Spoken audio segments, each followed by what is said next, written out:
जी तो ये बकरा है जी, इसका ये सींग टूटा हुआ है। तो ये जुड़ा हुआ है, तकरीबन आधा टूटा हुआ है। अस्सलाम वालेकुम। Welcome to Haidari goat and dairy farm. आज का केस है जी फार्म से बाहर का। और साथ में हमारे साथ हमेशा की तरह सामल साहब हैं। केस अपडेट आपको बेहतर तरीके से ये देंगे। चलें और चल के देखते हैं जानवर को क्या मसला है। जी तो ये बकरा है जी, इसका ये सींग टूटा हुआ है। तो ये जुड़ा हुआ है, तकरीबन आधा टूटा हुआ है। और अब इसका मसला क्या हो रहा है कि ये दूसरे तीसरे दिन ये कहीं ना कहीं सींग मार के खुद ब खुद ब्लीडिंग स्टार्ट करवा लेता है। तो इसकी सेफ्टी प्रिकॉशंस ये हैं कि आप जो बाड़े के दरवाजे बनाएं वो इस तरह के बनाएं कि उनमें से बकरे का या बकरी का जो भी आपका जानवर है उसका सर ना गुजरे। क्योंकि जब ये सर आगे गुजर जाता है, सींग फंसते हैं, उसके बाद जोर लगाते हैं तो ये मसले बनते हैं सींग टूटने के। कोशिश करें कि दरवाज़ों को बिल्कुल बारीक राड लगवाएं तंग करके, या फिर अच्छी क्वालिटी की जाली लगवा लें ताकि उनमें सुराख बाकी ना रहें। बाकी पूछना है सामल साहब से। सामल साहब अभी फिर इसका क्या करना है? इसका हमें सींग काटना। काटना पड़ेगा। चलें ठीक है जी, सींग काटते हैं इसका, बाकी फिर देखते हैं इंशाल्लाह। ओ, सर्जिकल ब्लेड के ना, साथ में सामल साहब काटन भी लेते हैं।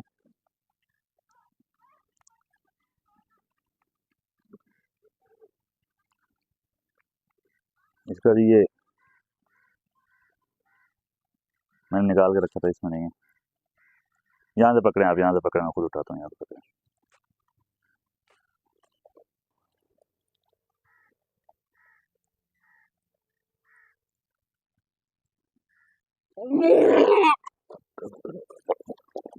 बस काबू करो यार, जितना टाइम लगाऊंगा। बस पुत्र, बस बस बस।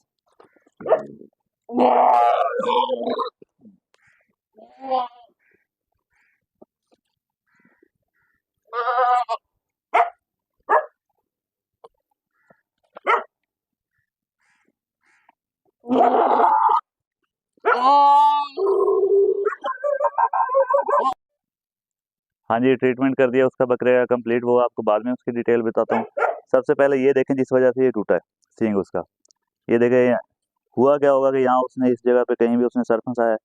सर फंसा के जैसे ही पीछे खींचने की उसने ट्राई की है, तो यहाँ पर उसका सींग फंस के टूटा है।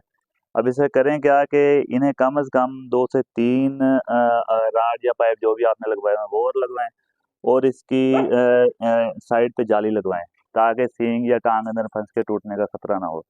ये सेफ्टी प्रिकॉशंस हैं जी। मैं इसकी एग्जांपल दे देता हूँ आपको अपने फार्म की। तो कि पिछले साल मैंने फार्म से बकरे सेल किए थे कुर्बानी के 1,35,000 फी जानवर के हिसाब से। तो एक बकरे का हुआ क्या कि ये सीन था कि थोड़ी सी जगह थी वहाँ पे उसने टांग फंसाई और निकालने लगा तो टांग टूट गई उसकी। और वो बकरा मैंने बेचा था 60,000 रुपये का। तो ये देखेंगे कहाँ 60 और कहाँ 1,35, बिल्कुल कुर्बानी के करीब। तो ये अल्टीमेटली लॉस जो है, लॉस हम फार्मर्स का ही होगा। इसलिए ऐसे थोड़े बहुत खर्चे लाजमी करें, और इस इन्वेस्टमेंट को बचाने की कोशिश हरगिज़ ना करें। ये आपका ही फ़ायदा है और आपके जानवरों का फ़ायदा है। बाकी मैं आपको बकरे की डिटेल अभी बताता हूँ कि उसे क्या लगाया है और किस तरह उसका सींग जो है काटा है। जी तो इसका सींग हमने काटा है जी सर्जिकल ब्लेड के साथ, क्योंकि थोड़ा सा ही फंसा हुआ था, कोई मेजर ऑपरेट की ज़रूरत नहीं थी, माइनर सी सर्जरी थी इसकी। और उसके बाद पोटाशियम पर मैग्नेट जो कि मुंह साड़ी में हमारी इस्तेमाल होती है जानवरों के, उस वो जो है ब्लीडिंग रोकने के लिए। आप देख सकते हैं कि ब्लीडिंग बिल्कुल रुकी हुई है इसकी, खा पी रहा है बकरा, हालांकि इसे ज़्यादा से ज़्यादा 10 से 15 मिनट हुए हैं अभी सर्जरी के हुए। तो ब्लीडिंग रोकने के लिए पोटाशियम पर मैग्नेट बहुत ज़रूरी है। यही वजह है कि मैं कहता हूँ कि अपने फार्म पे पोटाशियम पर मैग्नेट लाजमी रखें। ऑपरेट किया, ऑपरेट के बाद इसकी ब्लीडिंग रोकी है। ब्लीडिंग रोकी है, उसके बाद हमने इसे लगाया है पेन किलर। पेन किलर में आप लॉक्सिन लगा लें, ठीक है। उसके बाद हमने इसका फर्दर ट्रीटमेंट जो डेली बेसिस पे करना है वो ये करना है कि एक तो इससे 5 ग्राम हम लगाएंगे एवल में मिक्स करके, आधा सुबह और आधा शाम। 3 दिन लगाएंगे, 6 टाइम हो जाएंगे। और 6 टाइम में 3 इंजेक्शन हमने उसके ख़त्म करने हैं। और बाकी इसकी एहतियात करें, क्योंकि इसके बाद जो व्यापारियों ने जानवर आपसे लेना है वो कम रेट पे लेंगे, जाहिर सी बात है। हालांकि इसका वेट तो कम नहीं हो गया। कसाई जो भी कसाब इसे ज़िबा करेगा वो अपने पूरे पैसे लेगा गोश्त के। मगर फार्मर को कहेंगे कि जी इसका सींग तो टूटा हुआ है, तो ये हमें औने पौने सेल करना पड़ेगा। तो अपने बकरियों के बाड़े का जो है ख़ास ख्याल करें। और उसमें आप कोशिश करें कि जानवर को किसी किस्म का नुकसान पहुंचने के कोई चांसेस ना हो। और बाड़े की सफाई और बाड़े के दरवाज़ों का खास ख्याल रखें।